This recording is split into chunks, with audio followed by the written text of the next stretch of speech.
তো আর.এস. আগরওয়াল স্যারের adjective arithmetic বুকের প্রফিট অ্যান্ড লসের প্রথম প্রশ্ন, by selling a chair for 572 a man gains 30%, the cost price of the chair is. মানে বলছে যে 572 টাকায় একটা চেয়ার বিক্রি করায় একজন ব্যক্তি 30% লাভ করেছে, তাহলে তার কস্ট প্রাইস কত? তো আমরা এরকম ধরনের সিচুয়েশান আগেও দেখে এসেছি, প্রথম ভিডিওতে আমরা এটা দেখেছি। তো প্রথমে আমরা কি করব, সিপিটা এখানে লিখে নেব। এর সিপি হচ্ছে 572 টাকা এবং প্রফিট পার্সেন্ট বলেছে 30%। তো আমরা 30%টাকে ভেঙে নেব। 30%টাকে, সরি এটা তো সিপি না, এটা এসপি না, এসপি। এটা আমাদের সিপি জিজ্ঞাসা করছে, সিপি কত সেটা আমাদের কাছে জানতে যাচ্ছে। তো সিপি এখানে আমাদের কাছে জানতে যাচ্ছে। তো এই যে 30%, তো 30% এর ফ্র্যাকশন ভ্যালু কী হবে? 3/10। তাহলে নিচে আমাদের কি, এটা নিচে আমাদের সিপি, উপরে আমাদের কি প্রফিট, এবং এই দুটো যোগ করলে আমরা পাবো এসপি। তো যোগ করলে কত হবে? 13 আমাদের এসপি। তো আমাদের যেটা লাগে সেটা দিয়ে আমরা গুণ করি এবং যেটা দেওয়া থাকে সেটা দিয়ে আমরা ভাগ করি। তো আমাদের এখানে 572 দেওয়া আছে, তো 572কে আমরা, যেহেতু আমাদের এটা এসপি তাই আমরা এসপি দিয়ে ভাগ করবো। আমাদের এসপি 13, তাই 13 দিয়ে আমরা ভাগ করব। এবং আমাদের লাগবে কি সিপি, সিপি আমাদের 10, তাই 10 দিয়ে আমরা গুণ করে দেবো, দিলে এটা হয়ে যাবে 13, 4 এবং 52, তাহলে 4। আচ্ছা, এবার এখানে আবার 52 থাকছে, তো 4 এবং 52, তাহলে 440 টাকা আমাদের সিপি হয়ে যাবে। এটা হচ্ছে অপশান সি।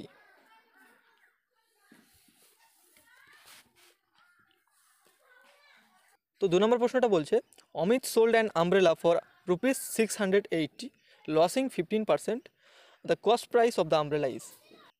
মানে বলছে যে অমিত 680 টাকায় একটা ছাতা বিক্রি করায় তার 15% লস হয়েছে, তাহলে বলো কস্ট প্রাইস কত? তো আমরা এখানে সিম্পলি লিখে নেব। প্রথমে এগুলি আমি লিখে লিখে দেখাবো, এর পরবর্তী যখন আমরা পরবর্তীতে পৌঁছাবো তখন আমি আর লিখবো না, তখন এগুলি ডাইরেক্টলি করব। তো তোমরাও এটা বুঝতে পারবে পরপর। তো এখানে 680 এটা আমাদের এসপি লিখে নিতে হবে। সিপি আমাদের জানতে চাচ্ছে, লস পার্সেন্ট বলেছে 15%। তো 15%-এর ফ্র্যাকশন ভ্যালু আমরা কী জানি? 3/20। যদি আমাদের লস হয় তাহলে এটা কত হবে? কমে যাবে, এর থেকে বিয়োগ হয়ে যাবে, তাহলে 17 হয়ে যাবে এটা। তাহলে এই যে 17, এটা আমাদের কি এসপি, নিচে থাকে সবসময় সিপি, আর এটাও যদি লাভ কিংবা লস যেটা বলা থাকবে সেটা। তো যেটা আমাদের লস হয়েছে তাই আমরা এখানে লস লিখলাম। তো আমাদের যেটা দেওয়া আছে সেটা দিয়ে ভাগ করতে হবে। তো 680 এটাকে আমরা এসপি দিয়ে ভাগ করব, মানে 17 দিয়ে ভাগ করব, যেহেতু এটা এসপি দেয়। এবং আমাদের লাগবে কি সিপি, সিপি আমাদের 20, তো 20 দিয়ে আমরা এটাকে গুণ করে দেবো। তাহলে এটা 417 68 এবং 4 × 80, একটা শূন্য বসে যাবে শেষে, মানে 800 টাকা। তাহলে এটা বিয়ের দাগ অপশান উত্তর হয়ে যাবে। এবারে আমরা 3 দাগের প্রশ্নটি পড়ে নিই। বলছে, if a man were to sell his chair for 720, he would lose 25%, to gain 25% he should sell it for. মানে বলছে যে একটি মানুষ, একজন ব্যক্তি, সে 720 টাকায় একটি চেয়ার বেচে তার 25% লস হয়, তাহলে বলছে যদি 25% লাভ করতে হয় তাহলে চেয়ারটিকে তার কত টাকায় বেচতে হবে? তো এটি আমরা সিম্পলি করে নেব।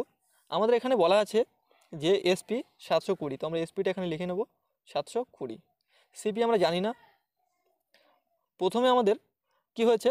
লস হয়েছে, তো লস পার্সেন্টেজ আমাদের প্রথমে বলে দিয়েছে 25%, এবং পরে আমাদের লাভ করতে হবে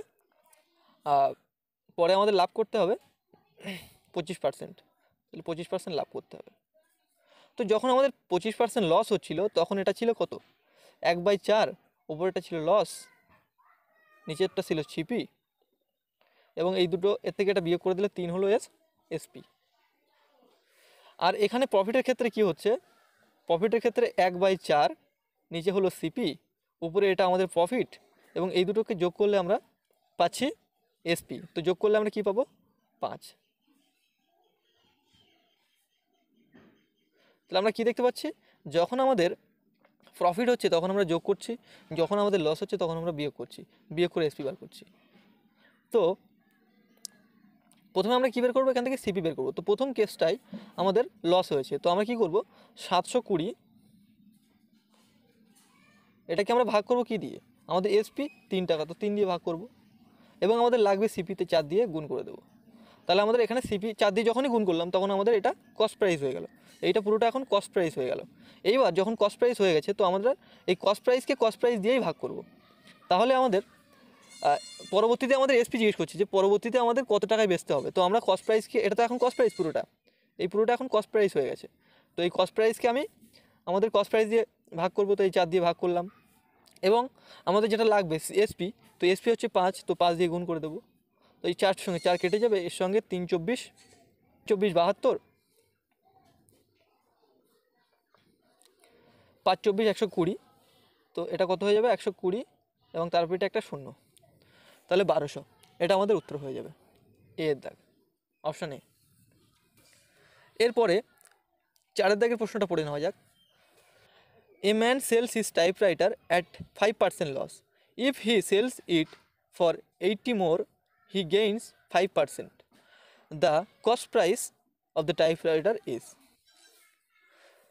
একটি ব্যক্তি তার টাইপরাইটার 5% লসে বিক্রি করে প্রথমে, এবং বলছে যদি সে তার বিক্রয় মূল্য 80 টাকা বাড়াতো তাহলে তার 5% লাভ হতো। তাহলে বলছে যে কস্ট প্রাইস কত। তো এটা আমরা দুভাবে করতে পারি। সিম্পলি প্রথমে আমি শর্টকাটটা বলে দিচ্ছি, পরে আমি লংটা বলছি। তো প্রথমে যদি আমাদের লস এবং লাভ দুটো কথা বলা থাকে, এখানে প্রথমে বলেছে যে 5% লস হচ্ছে এবং তারপরে বলেছে যে 5% লাভ হচ্ছে, এরকম কথা বলা আছে। তো এইসব ক্ষেত্রে আমাদের চোখ বুঝিয়ে একটা কাজ করতে হবে, সেটা হলো এই দুটিকে যোগ করতে হবে। তো 5% আর 5%, কারণ একটা লাভ এবং একটা লস দুটো দুরকম থাকলে আমাদের দুটোকে যোগ করে দিতে হবে। তাহলে 5% প্লাস 5%, যদি দুটোকে যোগ করলাম তাহলে কত হলো, 10% হলো। এই 10% যেটা থাকবে সেটা হলো যত বেশি দামে বিক্রি করেছে বা করতে হবে সেটা, তা 80 টাকা বেশিতে বিক্রি করতে হবে। তাহলে এখানে এই 10% হলো 80 টাকা। তাহলে আমাদের 100%-এর ভ্যালু কত সেটা বের করতে হবে। 100% মানে হলো ক্রয় মূল্য। তাহলে 100% করতে গেলে কি এর সঙ্গে আর 10 গুণ করে দিলে 100 হয়ে যাবে। 10%-এর সঙ্গে 10 গুণ করলে 100 হয়ে যাবে, তাই 100%। তো এর সঙ্গে যদি 10 গুণ করি তাহলে এর সঙ্গে আমরা 10 গুণ করব, তাহলে এই 80-র সঙ্গে 10 গুণ করে দিলে কত হবে, 800 হয়ে যাবে। তো এটা আমাদের উত্তর হয়ে যাবে। এবার আমরা এই যে লং প্রসেসটা সেটা বলছি। লং প্রসেসটা জাস্ট জেনে রাখা ভালো, কিন্তু আসলে এই পরীক্ষার খাতায় আমাদের এই শর্ট প্রসেসে করতে হবে। তো লং প্রসেসটা হলো একটা জিনিসের দাম ছিল 100 টাকা এবং এটা হলো তার সিপি, সে সেটা বেচেছে 95 টাকায়, তাহলে এসপি হলো 95 টাকা প্রথম ক্ষেত্রে। দ্বিতীয় ক্ষেত্রে কি হলো, সেই জিনিসটা সে যদি 80 টাকা বেশিতে বিক্রি করতো তাহলে তার 5% লাভ হতো, তাহলে সেই আবার সিপি কত, 100 টাকা পরবর্তী ক্ষেত্রে, আর এসপি কত, 105 টাকা, কেননা 5% লাভ হচ্ছে দ্বিতীয় ক্ষেত্রে। তাহলে আমরা দেখতে পাচ্ছি যে এখান থেকে এইটার গ্যাপ, টোটালটার গ্যাপ কত, 95 আর 5 100 আর 5 105, তাহলে মোট 10 দিতে হচ্ছে, এখান থেকে এর গ্যাপ হচ্ছে 10। তাহলে এই 10 মানে আমাদের বলেছে যে 80, তাহলে 100 মানে কত, 100 মানে 10 গুণ করলাম এর সঙ্গে, তো 100 হলো, তাই এর সঙ্গে আমি 10 গুণ করবো, তাহলে 80-র সঙ্গে 10 গুণ করলে হবে 800, এটার উত্তর হয়ে যাবে। তো আমরা পরীক্ষা খাতায় কিন্তু এটা করবো না, আমরা পরীক্ষা খাতায় প্রথম যেটা আমি করে দিয়েছি এটাই করবো। তো এবারে 5 নম্বর প্রশ্নটা পড়ে নেওয়া যাক। বলছে a book seller sells a book at a gain of 10%. If he had bought it at 4% less and sold it for 6 more, he would have gained 18.3/4%. The cost price of the book is. মানে কি হলো, বলছে একটা ব্যক্তি একটা বই বিক্রি করেছে 10% লাভে, যদি সে বইটি 4% লেসে কিনতো এবং 6 টাকা আরও বেশি দামে বেচতো তাহলে তার লাভ হতো 18.34%। তাহলে বলো যে cost price of the book, মানে বইটার দাম, মানে অ্যাকচুয়াল কেনার দাম কত, ক্রয় মূল্য কত। তো আমরা এটাকে সিম্পলি করে নেব। এখানে আমরা ধরে নেব যে বইটার প্রথম ক্রয় মূল্য ছিল 100 এবং সে 10% লাভে যদি বইটাকে বেচে তাহলে সে তার বিক্রয় মূল্য কত হলো, 110 টাকা। এবং বলছে সে যদি 4% লেসে কিনতো, 4% লেসে কিনলে কি এখানে 96 টাকায় কিনবে। তো এটা আমাদের কি এসপি, তো প্রথম আমরা এসপি পেলাম যেহেতু আমরা বিক্রি করেছি, এটা হচ্ছে আমাদের এসপি। কিন্তু এটা কিন্তু 4% লেসে কিনেছে, মানে এটা সিপি, এটা কিন্তু সিপি। তো এই সিপি থেকে আমাদের এসপিতে যেতে হবে, যেহেতু আমাদের এখানে এসপি আছে এবং এখানে সিপি আছে, তো আমাদের কম্পেয়ার করতে গেলে দুটোকেই আমাদের এসপি বানিয়ে নিতে হবে। তো এটাকে এসপি বানাতে গেলে আমাদের যে পরবর্তী পার্সেন্টেজটা দেওয়া আছে সেটাকে খেয়াল করতে হবে, 18.34%। তো 18.34%কে আমরা ভেঙে লিখব 4×18 = 72 আর 3 75, 75/400। তাহলে এখানে কী হবে, 75/400 হবে। তো 75/400কে আমরা যদি কাটাকুটি করি তাহলে 3×25 = 75 আর 16×25 = 400। তাহলে আমাদের নিচে কী থাকে, সবসময় নিচে থাকে আমাদের সিপি, উপরে থাকে আমাদের প্রফিট, যেহেতু প্রফিট করেছে তাই এখানে প্রফিট, এবং এই দুটোকে আমরা যখন জুড়ে দেবো তখন কি হয়ে যাবে, এটা এসপি হয়ে যাবে। তাহলে 19 টাকা হয়ে যাবে আমাদের এসপি। তাহলে এখানে যদি আমরা এখান থেকে এসপি বার করতে চাই তাহলে আমাদের কি এখানে সিপি দিয়ে ভাগ করতে হবে। সিপি কত আমাদের 16, তাই 16 দিয়ে আমরা ভাগ করব এবং আমরা এসপি যেটা এখানে সেটা দিয়ে গুণ করব। তাই 19 আমাদের এসপি, তাই 19 দিয়ে আমরা গুণ করে দেবো। তাহলে এখান থেকে 6 দিয়ে কাটাকুটি যাবে, 6 × 96 আর 6 × 114, মানে 114 টাকা, সরি 114 টাকা। এটা হচ্ছে এর এসপি, এখান থেকে এসপি আমরা পেয়ে গেলাম। তাহলে আমরা দেখতে পাচ্ছি যে এখানে এসপি ছিল 110 আর এখানে হলো 114। তাহলে এখান থেকে এইটা, এই এসপিটা, এটা কি, এটা কত গ্যাপ, এখান থেকে এই এসপিটা কতর গ্যাপ, এটা 4-এর গ্যাপ।